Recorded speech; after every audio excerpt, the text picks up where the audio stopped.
evening, everyone. Good evening, good evening, good evening. Sorry for that rocky start, but I was going to tie in E. Roland, who is in Ghana, Africa right now. He is there doing a mission, and he's also there teaching music. He's been meeting the people, greeting the children, teaching them, and enjoying service. And hopefully he can give us a call in. I was trying to put him in on my Facebook Live, but hopefully he'll call in and tell us about his experiences. But welcome, welcome, welcome. As you can see, I'm alone today. Oh no. Elliot, beautiful place to be. And Miss Shamel is not in today either. But you have me, so I'm going to have to just be talking to you. So it'll just be me and you. Today we're going to talk about, during our Real Talk segment, we're going to talk about Matt Lauer, everyone about the rape allegations. Someone who he was working with, and he was on assignment, and they had been drinking, and they got a little bit carried away, and that's when the alleged rape happened, according to her. According to him, that's when the affair started. So we're going to talk about that a little later. I want to give a big shout out to our partners, Oda Enterprises out of Indiana, and also Gray Tax Services and GV Entertainment. And I'm sure when we get Elliot on, we're going to talk more about GV Entertainment. They have a show that's going to be coming here to the area in Chicagoland in less than 2 weeks. It's going to be played at the Madison Street Theater. You can get your tickets. It's on Eventbrite. The title of the theatrical performance is Reverend David and Sister Bathsheba, a story of power and seduction. And anyone who knows about the biblical story of David and Bathsheba knows that David saw her bathing, was lusting her, and had her husband killed. So imagine bringing that to the screen in modern day. This is going to be something to see. It's really going to be something to see. Get your tickets now. Get your tickets now. Eventbrite, David and Bathsheba. Scripture for today, it's going to be about giving thanks. It's from Ephesians 5:20, and it says, giving thanks always for all things unto God and the Father in the name of our Lord Jesus Christ. And we all got to give thanks. You know, many times things aren't going the way we want them to. Many times things are going absolutely horrible. But even in spite of those things, we have to just look around and reflect and give thanks, because someone still wants to be where you're at. Someone still wants to do what you're doing. You're still better off than someone. So give thanks. We're going to be right back with the news you can use. I'll be here today with the executive producer, director, and owner, Miss Wanda. I'll be right back.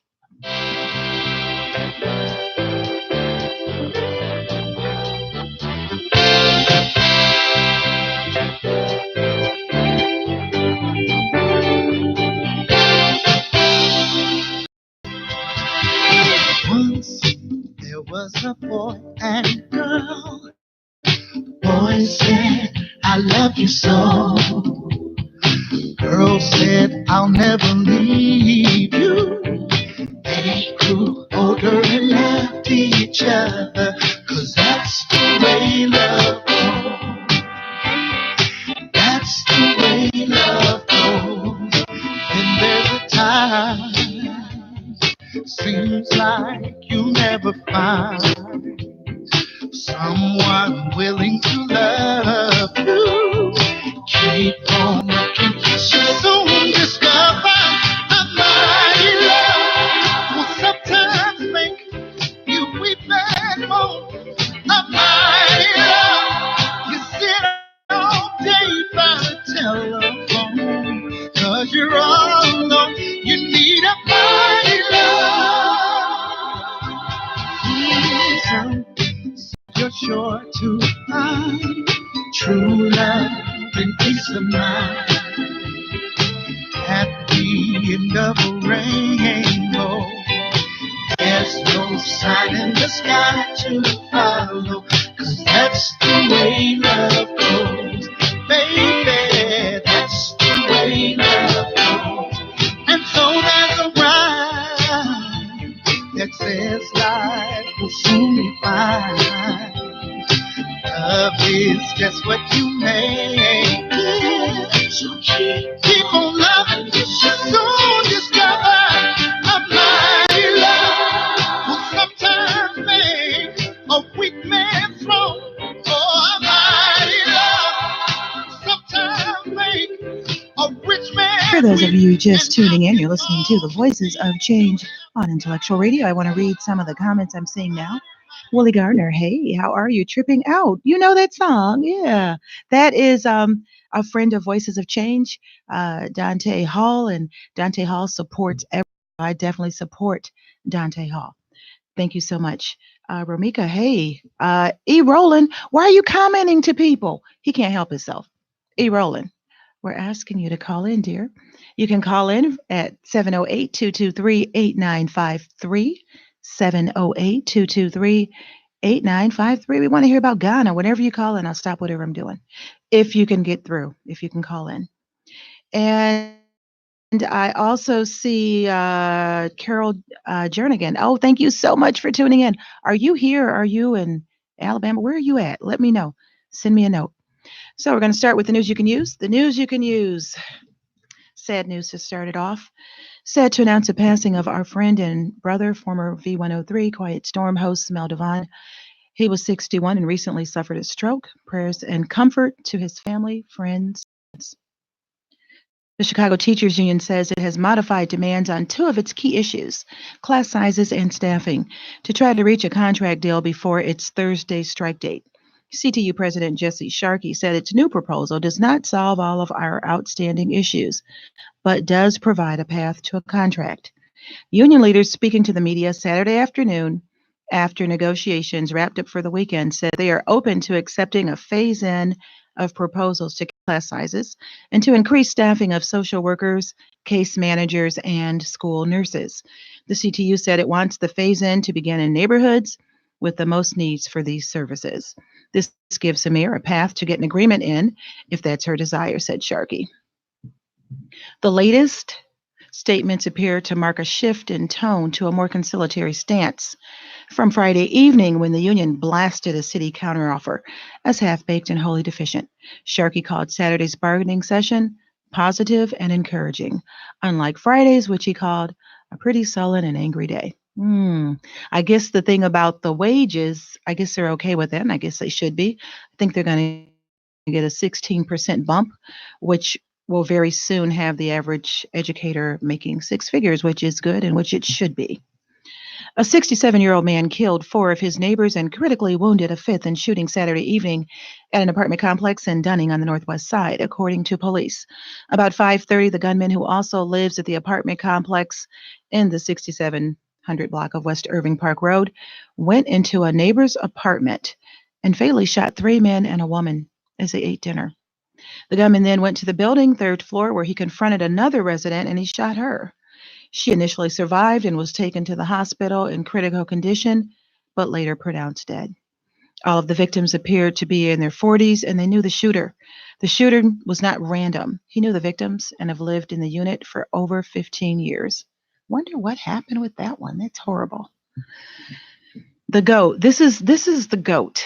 American gymnast Simone Biles won her 24th career medal at the Artistic Gymnastics World Championship with a gold medal on the balance beam in Stuttgart, Germany on Sunday.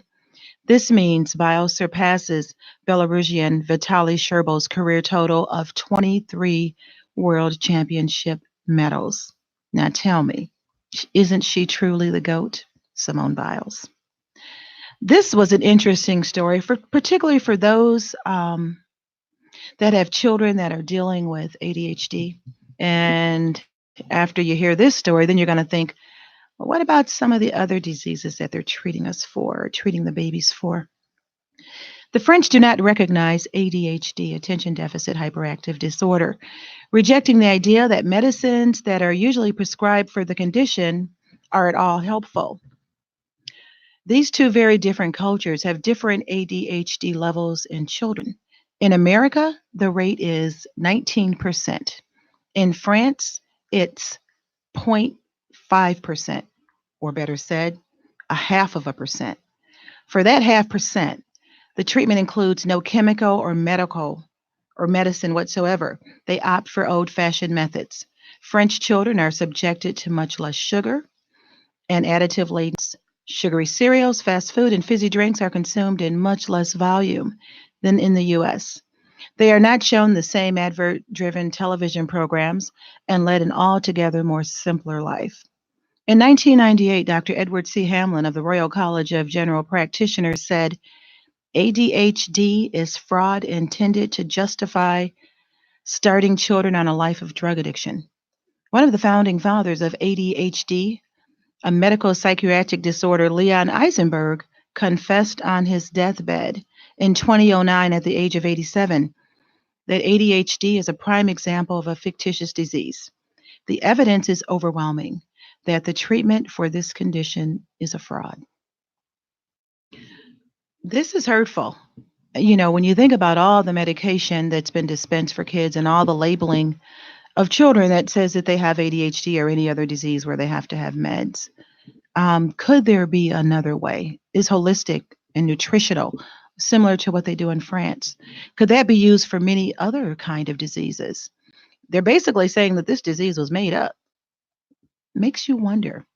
This is something that we should probably get some medical folks in here and do a show on. That's a good one. A white male officer with the Fort Worth Police Department in Texas is on administrative leave after shooting and killing a 28-year-old black woman in her own home early Saturday morning. NBC News reports that the shooting of Tatiana Jefferson was captured in its entirety on the unidentified officer's body cam. And authorities have released part of that footage, which shows the officer peering inside one of the woman's windows using a flashlight, apparently seeing a person standing in the room and yelling for them to put your hands up, show me your hands, then immediately firing his weapon. Jefferson was shot through the window from outside the home. The video then goes black. The officer, who has been with the Fort Worth Police since April 2018, was responding to a call about a residence with an open door. Jefferson's neighbor, James Smith, told NBC News that he called the police non-emergency numbers. So it's like us here in Chicago calling 311 to report that there was a door open. If you don't feel safe with the police department, then who do you feel safe with, he said. There was no reason for her to be dead because there was nothing violent going on. There was no distress at this particular property. Why did he shoot immediately?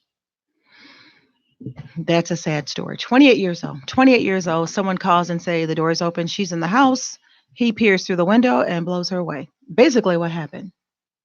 I need to ask. Sure. Was she in danger? I'm lost. No. Well, what happened? Okay, just like if you were at home and you had saw groceries, your neighbor's and door the neighbor door ajar, was open, so you call 311. You just call non-emergency to say, this person's door is open. Maybe there's something wrong. Maybe not. Maybe they forgot. So the police, he didn't go knock on the door. He went around looking through the windows. So if she's black, she's not supposed to be in the house? And when he saw her standing up, he said something about put your hands up and shot her immediately. I mean, why is this becoming the new thing that if you say, they like to say, I told you to put your hands up. Is it as if I don't do what you say, you will kill me? She's in her own house. It's like if you're in your own house doing what you do. First of all, you see somebody like, who are you? Is this your home? What happened to questioning people? That was a 311 call, and that girl, 28 years old, dead. That is scary.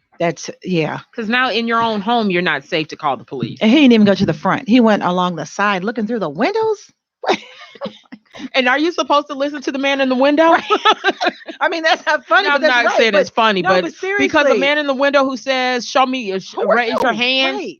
My hands. I'm in my house. Where's your hands? I'm in my house, and it's oh my gosh, that terrible. A large section of a Hard Rock hotel under construction beside New Orleans' historic French Quarter collapsed Saturday amid blinding dust and flying debris, killing 2 people and injuring more than 20. Rescue workers searched the largely unstable building for one person still unaccounted for. Nearby buildings were evacuated. A 270-foot construction crane, one of 2 still looming over the multi-story building, also was unstable, fire officials said. The hunt for the missing person was suspended at nightfall because of safety issues. A statement from the project contractor said its representatives would work throughout the night with emergency officials on a plan to stabilize the building. That is horrible. The building just collapsed. Wow. Ugh. And that's the news that you can use only on Voices of Change. I'm going to read some more of your comments, and maybe I can give out a call to Elliot. I'm thinking maybe there's a delay and he's not hearing us. No, but I don't know what's going on. I don't know. Elliot, if you can hear us, shame, shake my head. You better shame call 708-223-8953. He's responding live. Yeah, well, maybe Here he is. Oh, is this him? Oh my. Can this be from Ghana? Can this be from Ghana? Oh my gosh. Hello. Oh boy. Hello. Hello. Is this Elliot calling from Ghana? Oh, it is a delay. It is a delay. Okay, can you turn your, we tell everybody else, like you tell people, can you turn your radio down? Or your phone down or something? Your device? I'm so excited. So, Elliot, did you get my shirt? No, I'm going to get it tomorrow. Technically, what's today? That's okay. 21 here, so no, we haven't gone out to do any of that. So that's coming. Don't worry. But if you can find something, with Ghana and their flag, that's what I want. I don't want anything just a plain shirt. If you can't find anything with Ghana on it, you can just keep it there. Okay. Anyway, so I am so happy to hear from. I'm so happy to hear from you. We miss you so much. Oh, I miss y'all too. So tell us about Ghana. Okay, walk us through when you got off the plane in Ghana and landed in Ghana. Oh my goodness. Wait, first of all, what did you expect and what did you see? I didn't know what to expect because, of course, I've never been here. Okay. So, you kind of, you see stuff on TV and, you're like, well, of course, when people say Africa, you're thinking of like the Lion King stuff. Right. Okay. and Wakanda and all that other good stuff, That's not what's here. Now, it's here, but it's not in Ghana or over in this sector. Go ahead. So getting off the plane, it's hot, of course. How hot? How warm is it? It's I'm not even sure because it's hotter than being in Chicago. I know that much. So that's what I'm thinking. Like 100, like New Orleans, or like I don't know. Well, it all depends on what season. Like I think they told me that we're in the rain season because it's been raining for the last 2 days, so it's been a little cooler. Okay. But if you've watched my Facebook, you've seen like all my posts and all that other good stuff. Mm-hmm. But it's like it's a city, just like I won't say just like Chicago, but it's a city. There are no traffic lights. What? I haven't seen one yet. No traffic lights? Like your stoplight and your go light. They don't have that over here. So what regulates the traffic flow? I mean, what? Whoever's driving. Kind of like Mexico was one time when I went in the backwoods of Mexico. They were just driving anyway.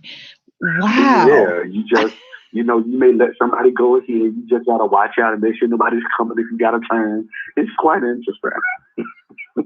Okay, so where are you staying at? Are you staying at a hotel? Are you staying, where are you staying at? Yes, I am staying at a hotel. Okay. It's not a Hilton, is it? Just wondering.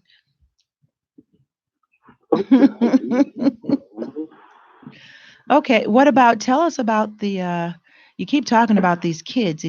Tell us about the kids. Who are you whispering to? Tell us about the kids. Okay, I think we're in and out. I'm back now. What was your question? I said, tell us about the kids. You keep talking about the kids you're teaching and the kids. Oh, my goodness. These children, I don't think I quite have the words just yet for them because, I'll take somebody else's words for right now. It's like 1,000 brown faces coming at you at one time. All of them are so precious. They're so cute. They're so adorable. So polite. So kind. Polite? We walked into, it is technically, so let's go back to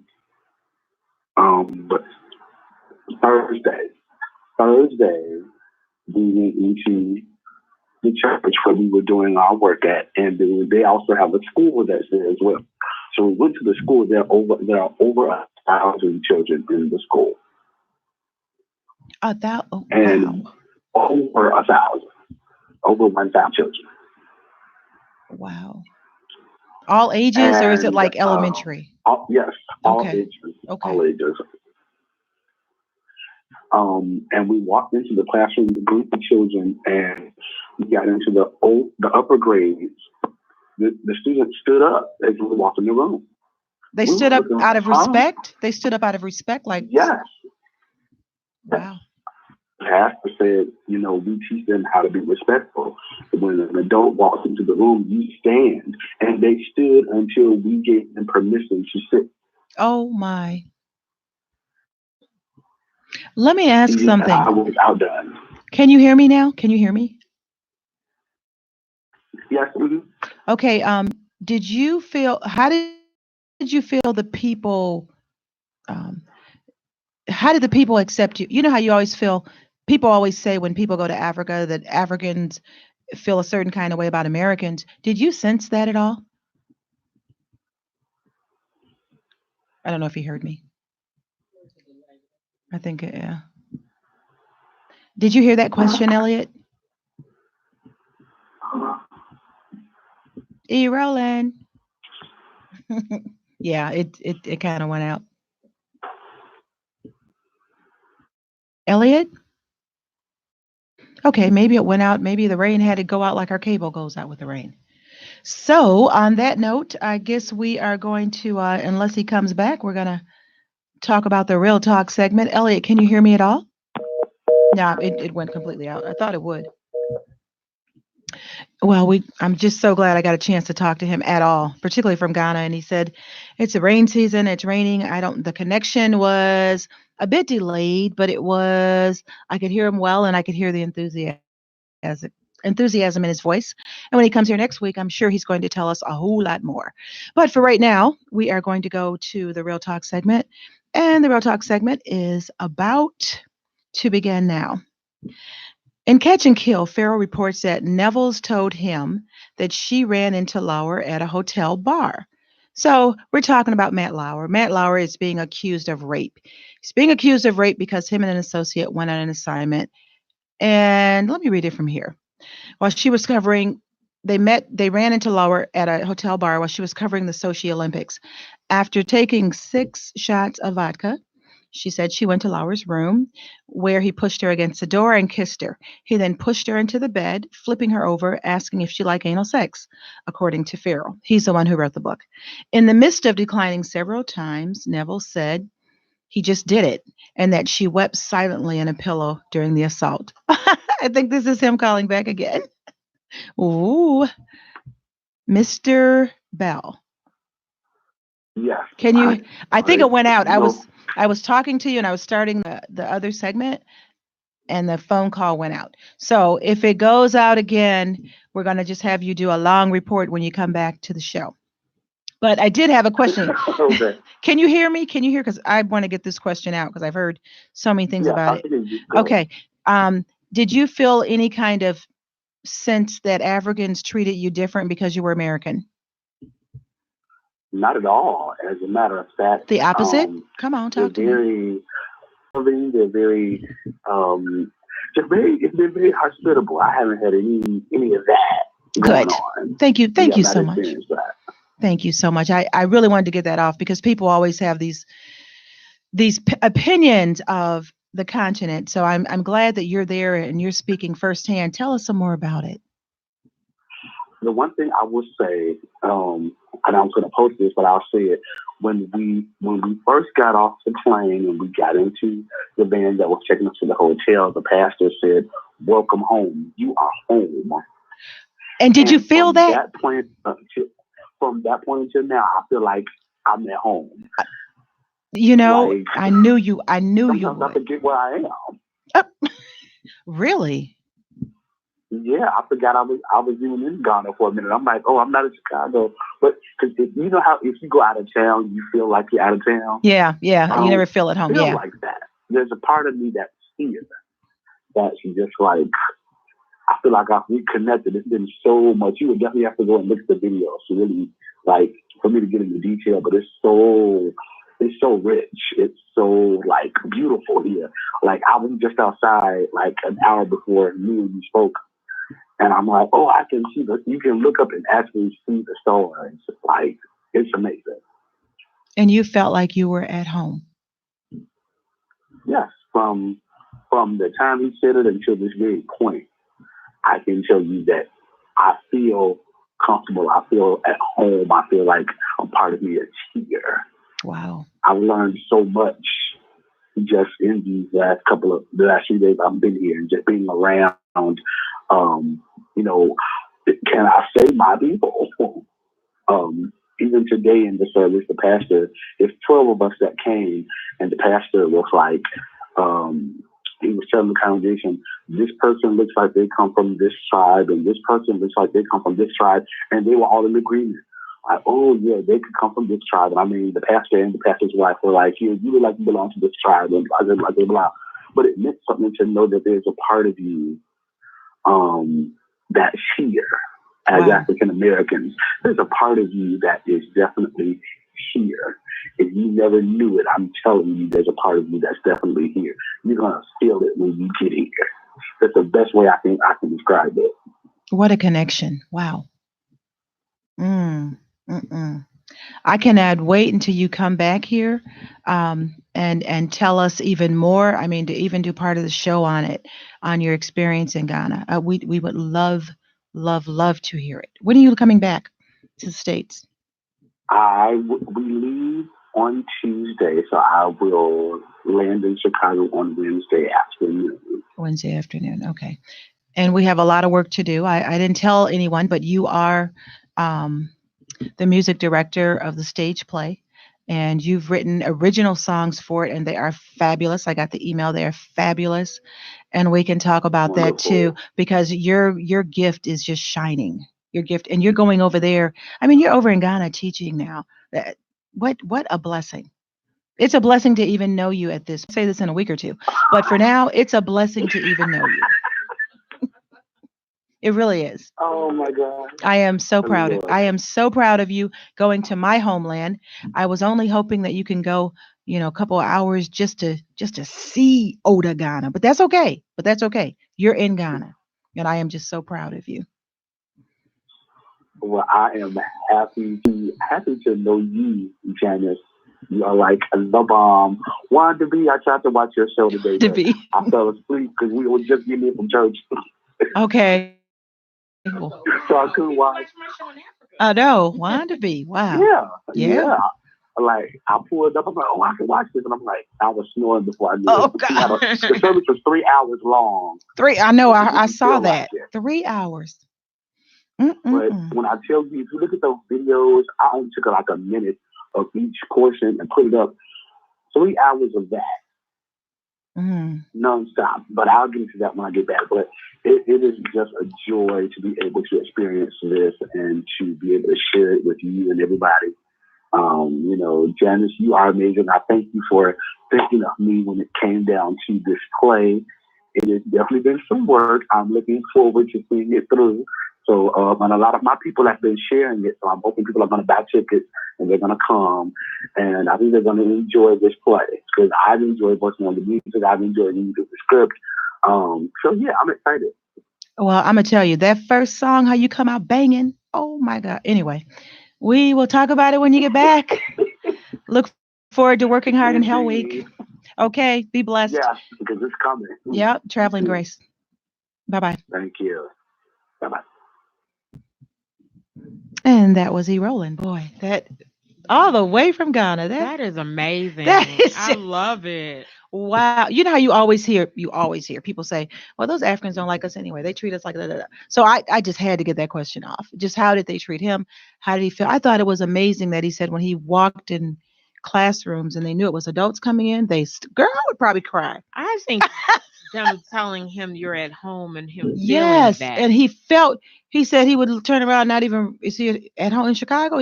He felt that you could feel that when you get back to where it all started. That is amazing. Yeah, I can't wait to hear about that. So how long is he there till? He said he'll be back Wednesday, so he leaves out tomorrow. It's like an 18-hour. Oh, yeah, it's tomorrow. long. Yeah, and doesn't get back till Wednesday. Yeah. Oh my goodness. It was 18 hours going up there because I was like tracking them all the way up, and that's a long trip, but so worth it. He has layovers, so yeah, So so worth it. I need to ask you, Reverend Davis and Sister Bathsheba, a story of power and seduction. Mm-hmm. For us people who, I'm sad to say, don't know the story, tell me Okay. again. You mentioned it briefly in the beginning.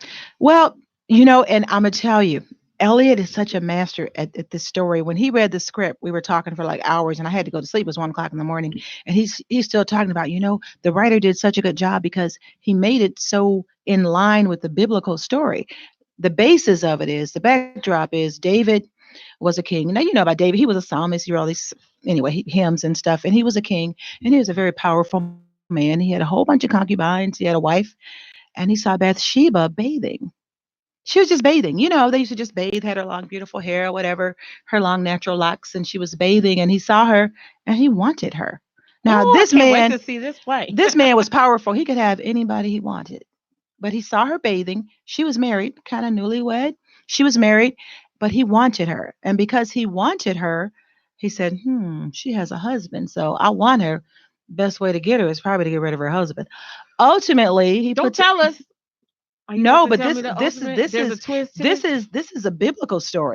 The story's out. No, yeah, yeah. Okay. So I mean, this is in the Bible, the story of David story. and so Bathsheba. You're not like I'm not giving you're it not away. Giving me a plot but what he did was he took the biblical story and adapted it to modern times. Oh, I can't. Oh, and interesting. it is really so good. It's really good. Oh, I'm excited. And Elliot, or should I say E. Roland, he did the sound. That first song, I mean, these songs, he just churned them out. Yeah, he just churned them out. And the first one, I was like, amazing. I said, Elliot, I didn't know you were there. He said, well, you asked me to do it. I said, well, I knew you could do something, but I didn't know. You were like, oh, you could really do this. I didn't know you could do all that. I mean, it's really going to be, it's going to be October 25th, 26th, and 27th at the Madison Street Theater in Oak Park, and tickets are on Eventbrite. And we'll be talking about it next week. But in 3 different showings, I love it because it's very convenient. Well, because a lot of people can't come Friday after work or Saturday, or you come Sunday. On Saturday. Yeah, we're gonna matinee. Yeah, like a lot. Some of the singers, they want to come. They don't want to come at night necessarily. Right. So, I tried to make it accommodate everybody. So, and I'm going to be in it. Well, yeah. Yes. Elliot's kind of my boss since he's a music director, but it is what it is. So here we go, talking about Matt Lauer and his rape. So anyway, to start back again, for those of you, we kind of got sidetracked, but it was so worth it. Talking to Elliot in Ghana. Okay, Pharaoh, who's an author, wrote a book. It's called In Catch and Kill, and in it, he reported that Nevels is a woman who claims that Matt Lauer raped her, or said that Matt Lauer raped her. She told him that she ran into Lauer at a hotel bar while she was covering the Sochi Olympics. Sochi Olympics was back in 2014. After taking 6 shots of vodka. Now, that's quite a bit of vodka. 6 shots. That's quite a bit. She said to went to Lauer's room, where he pushed her against the door and kissed her. And then he asked her about if she liked to do certain parts of sex. And she told him no. And he just pushed her, and he did it. She took her complaint to NBC Human Resource Department with a lawyer, which led to Lauer being fired from the network abruptly. All of us remember that. That was back in 2017. In his statement issued today, he did not deny having sex with Nevels. In fact, he said he uses their ensuing consensual sexual relationship to deny that he could ever have raped her. He's saying, if I raped her and if she was offended because we did that type of sex, why would she continue having an affair with me after that? She said that she didn't want to do it. He forced himself on her. Now, you got to tell both sides of it. Her side of it is she said it was transactional. She didn't have an affair with him. It was transactional. So I was trying to ask around, what is transactional sex? So does that mean he paid for it? That's what I said. I'm not really asking. Well, someone explained it to me. Well, yeah, transaction is a transaction. It could have been pay. It could have been favors. It could have been do this. Yeah, something, but it still doesn't make sense. If someone raped you, if you're out with someone, and then she said her whole thing was, not only did he rape me because I told him no, he also raped me because I was legally drunk. And if you're legally drunk, you're incapacitated. And if someone takes advantage of you, it is rape. But he's saying that that wasn't the case. He's saying that they were kind of, messing around, and he kind of amped up the sex act. So he did the anal thing, and she was kind of getting into it, and then they had an affair.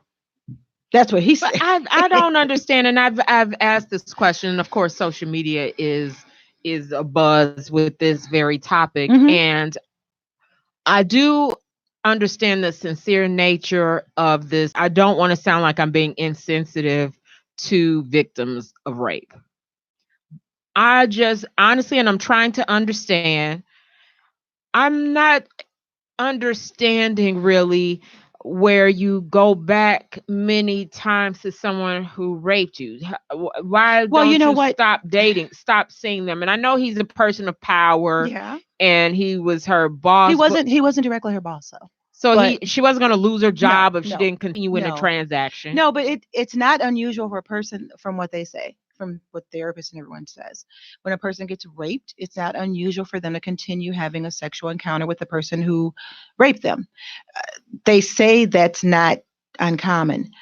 To me, how would a man know? How would a man know if I felt he raped me, but I kept kicking it with him? How would he ever know? Drawing the line. If you're giving such mixed signals. If you were raped, if someone raped you and he violated you, you don't want anything to do with him. If you continue seeing him and continue having sex, then he would think, well, this was just part of our, relationship. So I think the lines are blurry. I think in Matt Lauer's mind, I think he really does. He believes that, you know what, we were it was just consensual. Yeah, we were just kicking it. She wasn't screaming. She was in fact kind of into it, and we had an affair ongoing after that. She admitted to having sex, but she said it wasn't an affair; it was transactional. So you're playing with words to me. So, and I don't want to, because I really got reamed on social media over this. I know. I've already and heard they it. told me to stop. If I don't understand it, I don't have to. But that but makes it sound like I'm still about to say something insensitive. I could understand if he was her boss and you feel like if I say no, what'll happen to me. Did she ever feel that way? Because then I'd understand. Because if someone rapes me, I don't want to continue. What makes you want to call them? I can see one more time, but I guess. No, well, I mean, what makes you keep having transactions? If I go to the bank and I don't like the bank, I go have transactions somewhere else. I don't understand having transactions with someone you don't agree with. He wasn't her boss directly, but because he was like the $25 million a year man, he was Mr. NBC. He had power. Anybody that was in his position had power. So she probably felt in her mind, she's up and rising. She was 27 years old. And that's he can blackball her. Yeah, he has over her career. Right. So okay, that's I think understandable. that may be why she's saying she had transactional. But my opinion is, as a female, if someone violates you and if someone rapes you, but if you continue having a relationship with them, how are they going to know that they offended you? How are they going to know that they rape you if you don't draw the lines? And then you come fast forward 5 years later, or no, she did say it right away because she got fired in 2017. But then she comes back and says he raped her. And now all this is coming out. Ironically, now you've heard about the interview that's coming out with Tamron Hall. Him and Tamron Hall is going to, Tamron got fired too, remember? Remember when Tamron Hall worked for NBC and she got fired when they had little Blondie come in, Blondie from Fox, because they thought she was going to pull the ratings and she didn't, and then she got fired. So Tamron Hall kind of got fired from NBC too, and Matt did about the same time. So now Tamron has her own show, and they're talking and really ramping it up how he's going to be a guest on Tamron's show and do a tell-all. That's huge. So now all this is out. So now all this is coming out, and I don't. Only the people who are in there knows what really happened. So did you hear, or is it part of the news that she didn't realize that she was raped until the Me Too movement kind of made it more aware for her that she was raped? She did say. She said with the Me Too. She said she always felt that it was her fault. She said, I felt it was my fault because I was sitting up there with him. I was knocking these shots down. I went to his room. I was in a position where that could happen. So she thought it was her fault. With the Me Too movement and her getting involved with that, she realized, no, when I went to the room, when he tried to do that to me, I told him no. I didn't want to do it. He raped me. So that said that. She said prior to that, she felt, you know, she put, in other words, like my dad always told me, if you're not going to be kicking it with a man, don't go to a hotel room with him. You know what I mean? So she felt like it was her fault because she put herself in, and she was a little tipsy or maybe, whatever. But after really hearing Me Too, and But the Me no Too means no. Yeah, no means and no. And if you say no, and if he keeps going, and if you're saying no, he's raping you. So she went back to no, I didn't want it, even though I was drunk. So therefore, I actually was raped, and maybe I can get a few coins for this. She did get No, I paid didn't. off. I'm She mad at that did get point. paid. I mean, she did get a payoff. Oh, she did already? She got to pay. They were actually, well, in actuality, they were trying to kind of cover it up because when it first came out, he was a golden boy. Even though there were other allegations, there's some crazy stuff that they said he had a button in his office. He could push the button and lock. I mean, you heard all kind of, and they said that wasn't even true. But there's all kind of allegations on him. But he was a golden boy. So because that story came out, they kind of wanted to kill the story. She got to pay off. And his whole thing was, but wait, she's saying I raped her, but we kicked it afterward. Yeah, I was wrong. I was married. His hotel room drinking? No, they were in the bar. She not, but I'm not blaming the victim. No, things happen. Things happen. But I would like to start teaching our there girls. You go. I would like to start teaching our girls. And yes, no means no. But unfortunately, if you don't know the intention of someone, because someone they were teaching a class and they said, why don't you come to my house? I'll teach you. I'll give you private lessons. Oh, they trick you different ways. I left my wallet, come up to my place. Yes, so you can, yes. And someone said, no, that's take your him. butt And up I was there like, by no, yourself. he's nice though. Right. Oh, he's a nice guy. He's a nice guy. No, I think he really wants it. And they were like, guys had told me, you know what? No, don't. And I was like, you know what, right? I shouldn't put myself in any situation that could be a nice person or not. The same thing we could do in your hotel room, we could do in a public place. Right. And we have to maybe start, yes, rapists shouldn't rape. No, rape. No, I'm not. But I know, but the people will say that. Well, no, you're blaming. Not trying to say, but we do have to put insurance. We don't want car accidents, but we still drive cautiously. We want to make sure we don't. So we're only saying this, that I do think we should take precautions as women. And don't date the boss. Don't go out on a date with a boss or anyone of higher, because they start off maybe just acting like they're friendly. You know what though? I guess if it's a grown woman, if she wants to go out with her boss, and if she want to do what she want to do, and if she's aware, that's true. I'm not. But to his hotel room, I think that we should teach, particularly like we need to teach them just.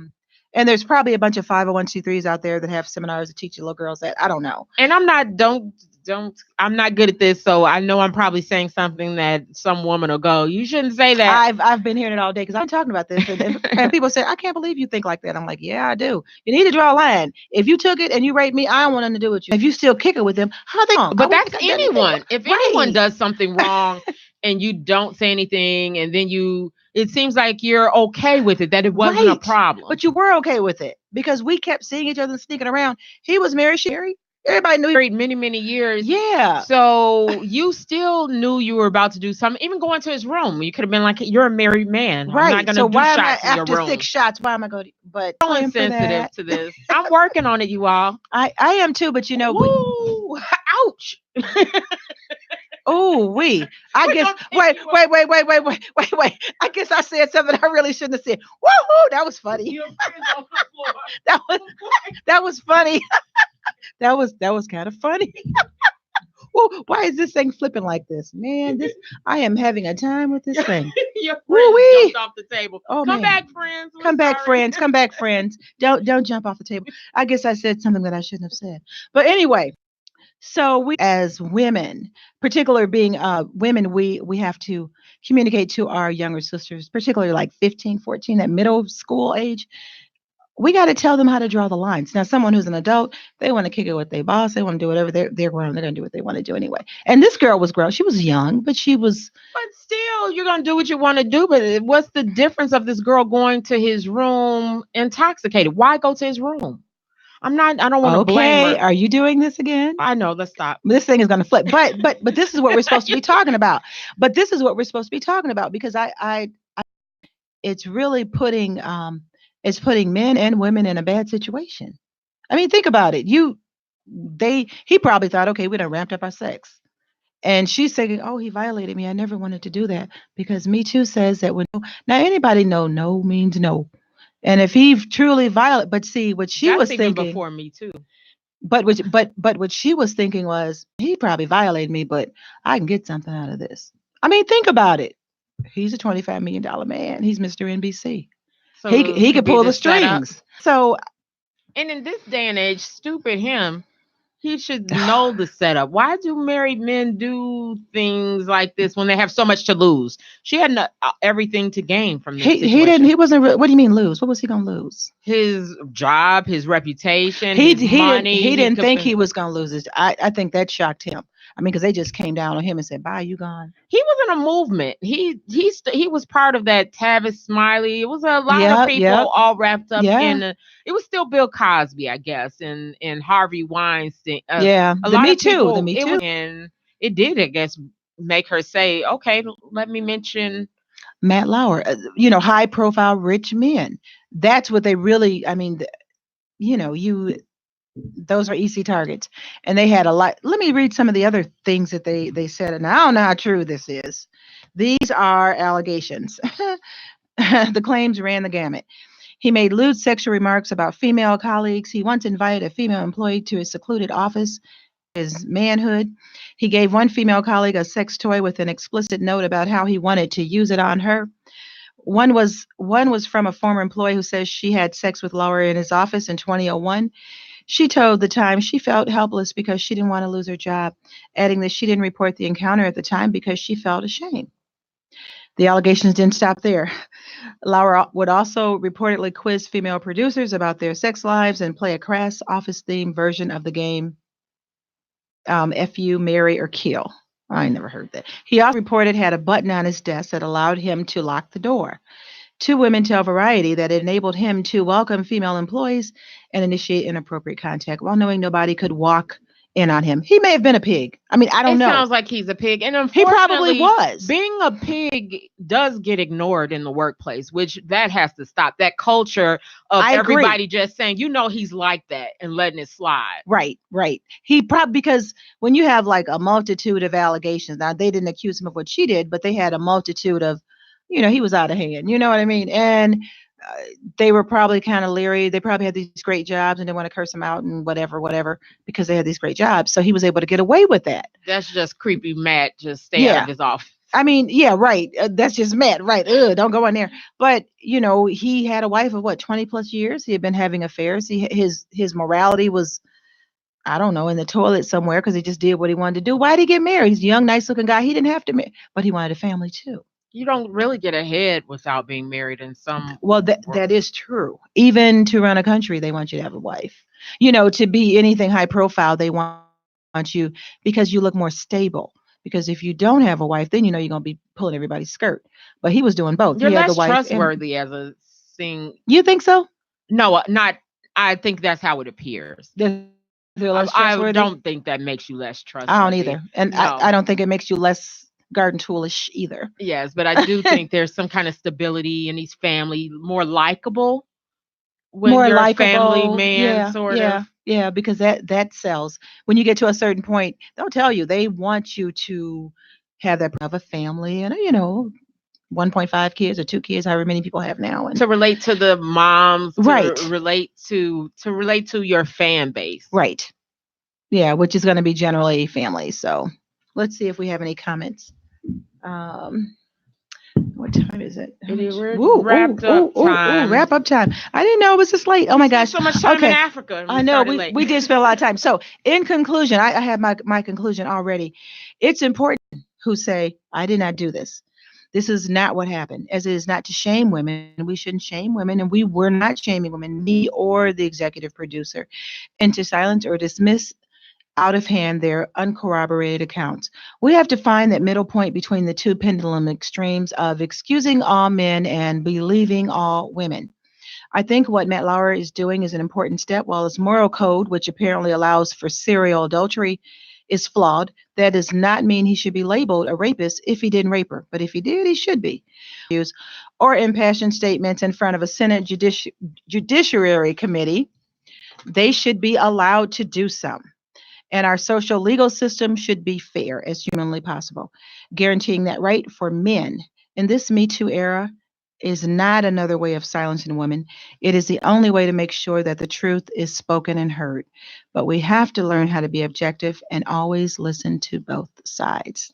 Everyone have a good week. We're going to be back next week at 6 o'clock with E. Roland. He's going to tell us about Ghana. And we're also going to talk about that upcoming play that's coming out. It is called Reverend David and Sister Bathsheba, A Story of Power and Seduction. See you next week.